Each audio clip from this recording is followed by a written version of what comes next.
So whenever I film a video and go to edit it and watch myself back later when the video is done, I notice that my glasses are always completely off kilter, and I can't figure out I can't figure out if my right ear is just higher on my head or if that's how I'm used to seeing the world. I don't know. So I'm thinking maybe I'll just film my whole video just like this and see how it goes. Hi BookTube, it's Kim at K. Becker's Books, and this is my mid-February review. So far, I've read 4 books in February. This is the 15th, day after Valentine's Day. And I finished 4 books and I actually DNF'd 1 book. So I'm going to present them to you in the order that I read them, and let's go. The first book of February is a 5-star read. I absolutely loved this book. And it was one of the oldest books on my shelves, or not the oldest book, but the book I might have had the longest. And it is Seabiscuit by Laura Hillenbrand. I know there have been other videos where I have said how much I hate movie covers, but I really like this one. And I also do have the hardcover in its original first edition printing, so there's that. But Seabiscuit was published in 2002, and I don't think I've had it since then, but it's been on my shelf languishing for a while. So Seabiscuit is the story of the racehorse Seabiscuit, and in 1930 in the United States he was the biggest newsmaker. He was a bargain basement horse who was bought by Charles Howard, who was the owner of Seabiscuit, and they bought him on a whim. He was a funny-looking racehorse, had crooked legs, and was short and bulky and a wonky tail, according to the book. But he was a magnificent racehorse with spirit and speed and determination. This book chronicles each of the 3 important men in the life of Seabiscuit. Charles Howard, who I said was his owner, who purchased Seabiscuit. Let's see, Tom Smith, who was basically a horse whisperer, a racehorse whisperer, and was Seabiscuit's trainer. And Red Pollard, who was the jockey who first brought Seabiscuit to fame. I was fascinated by this book. It's nonfiction, of course, and fascinated. I am not a fan of racehorse racing. When I was young, my father used to bring us to greyhound racing. There was a greyhound racetrack in New Hampshire, very close to where we live, like 15 minutes away. I think those are some of the memories of my childhood that most traumatized me, watching greyhounds racing around the tracks. And for whatever reason, I remember going to the greyhound track multiple times. And as an adult, I had since adopted with my husband. I think we had in total 4 or 5 greyhounds over the years. They are beautiful, wonderful pets. So yeah. So I did not start off as a giant fan of horse racing, but I loved this book. I was on the edge of my seat while reading it, while reading about the races, while reading about the backstories of the important people in the life of Seabiscuit, reading about the backstories of the race horses and each of the horses that competed with Seabiscuit, the Seabiscuit's own life, how he matured, the spirit that he had. I could go on and on about this book, and I just thought it was fascinating, and I absolutely loved it. Seabiscuit's competition in race with the racehorse War Admiral is said to be one of the most amazing horse races of all times, and I would love to watch footage of that. I didn't. I should have prepared a little bit more. I would love to see it someday, but I absolutely love this book. Fact of Laura Hillenbrand, the author, she's also the author of Unbroken, which is another great nonfiction book that I have on my shelf, would like to read. But she wrote both of her books and conducted research and interviews basically from a sickbed. She was diagnosed with chronic fatigue syndrome, among other disorders as well. But she wrote and researched and edited and did phone interviews from her home. She didn't leave her home for years. She has a fascinating backstory herself, so this book is even more impressive because of it. The next book I finished, now February is Black History and African American History Month, and I chose the majority of my reading for the month of February to come from Black authors or African American authors. I don't think there's one book in my pile of books that I would like to read that's written by a Black author from the UK. I haven't gotten to that book yet. So the next books were written all by African American authors. The first one is called Unexpected Stories by Octavia E. Butler. Now, Octavia Butler, I think if any of you have been on BookTube or have watched BookTube for a while, are familiar with her work. She is a Black science fiction writer.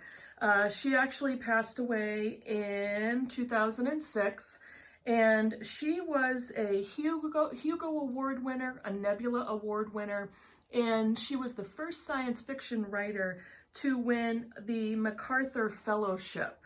I think at one point it may be, or it may have been called the MacArthur Genius Grant.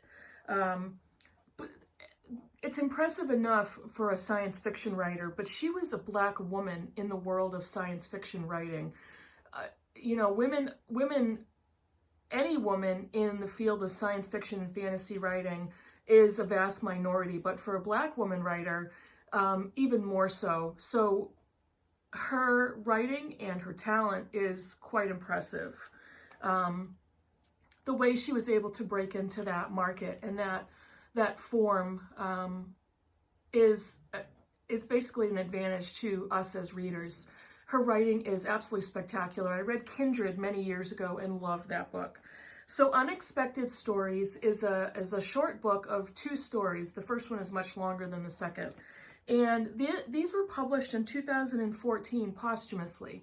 They were actually discovered by one of her publishers or an editor of some sort who was able to go through her papers in her home after she passed away, because they knew there was some stories out there that she was intending on publishing or that they were aware of that she was working on. And they found them, from what I understand, from what I read, in a couple of folders on a desk filled with piles of papers. And so they published the stories. The first one is called Unnecessary Being, and it is the story of Tana. Her name is Tahneh, so I'm going to assume that's how you pronounce it. And she belongs to a community of people called the How, H-A-O. She is a member of another community whose people are meant to govern. However, they are kidnapped and brought to the community that they're supposed to rule, and she is the one that is the ruling, formerly kidnapped party in that community of people. Her father had been kidnapped and was crippled in order to keep him in that role, in that position, so he couldn't escape. So it was a fascinating story. So it describes that, and in that short amount of time in that story, Butler talks about Tana's life, her background, the love of her father, how her father died, and the next How person that is kidnapped in order to mate with her, in order to hopefully produce another How person that could rule in the future, and what happens after that person is kidnapped. And at the end of the story, it discusses what they're going to do going forward with this process. Are they going to keep it this way or not? Or are they going to change the rules? And the second short story in this book is called Childminder. And it is the story of a telepath whose strength is to discover children with the ability of telepathy. And her job is to not only discover children, but she ends up wanting to protect them from the government or from this organization who is trying to find children with this massive power of telepathy. And she's training children to not let on that they have these powers and to basically hide what they're able to do. so they don't have to be manipulated by the government or by this organization. The stories were so well written and they were so interesting to me. It's a very short book. The next book that I finished is another nonfiction. It is Heavy, an American memoir written by Kiese Laymon. This was published in 2018, and it says it's an American memoir, and it's a memoir of Kiese's life, and he wrote it in the format of an essay format. He tells the story or the backstory of his life as a Black boy growing up in Mississippi. He is the son of a single mother who is at the beginning of the book, is a PhD student in political science. She is a brilliant, highly educated woman, and Kiese also describes life with her and with his grandmother, her mother. It is a very intense book to read because he's talking about abuse that he endured in his childhood, sexual abuse or inappropriate sexual situations. There's physical abuse that was perpetrated by his mother, emotional abuse perpetrated by his mother, sexual abuse by a babysitter. There's some heavy stuff going on in Kiese's background. And it's fascinating because he talks about the dynamic with his mother, and you see how dysfunctional and inappropriate the relationship is. Even throughout the book that he talks about how much he loves his mother.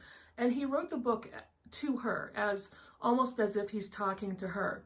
The title Heavy has a lot to do with simply the content, but also his weight. He struggles with an eating disorder, a weight disorder. He fluctuates wildly from a very heavy weight to almost being anorexic. He talks about his struggles with that. He talks about a gambling addiction and also his mother's gambling addiction, a financial mismanagement. She's a PhD student and becomes a professor, but never has any money. So it's a fascinating look at his life as a Black boy growing up in Mississippi, becoming a Black man, what that identity means to him and what that identity means to his mother and how she's raising a son on her own. There's a lot of commentary about what it's like for him to grow up among white people in Mississippi and what it's like for him to go on to graduate and move on to college, and what he becomes a professor in his adulthood. He is currently, if I have this right, he's a professor of English and creative writing at the University of Mississippi. This was, at times I wanted to cry reading this book, but it's also so well done. I say so well written, and it sounds trite because the man is a professor of creative writing in English. So much talent and skill and very raw, but absolutely love this book. The next one I finished just at the end of the month is Heads of the Colored People by Nafissa Thompson Spires. This is a short story collection, and again, I don't often read short story collections, but I love this one. She also is not a professor, but she has a PhD in English that she earned from Vanderbilt University.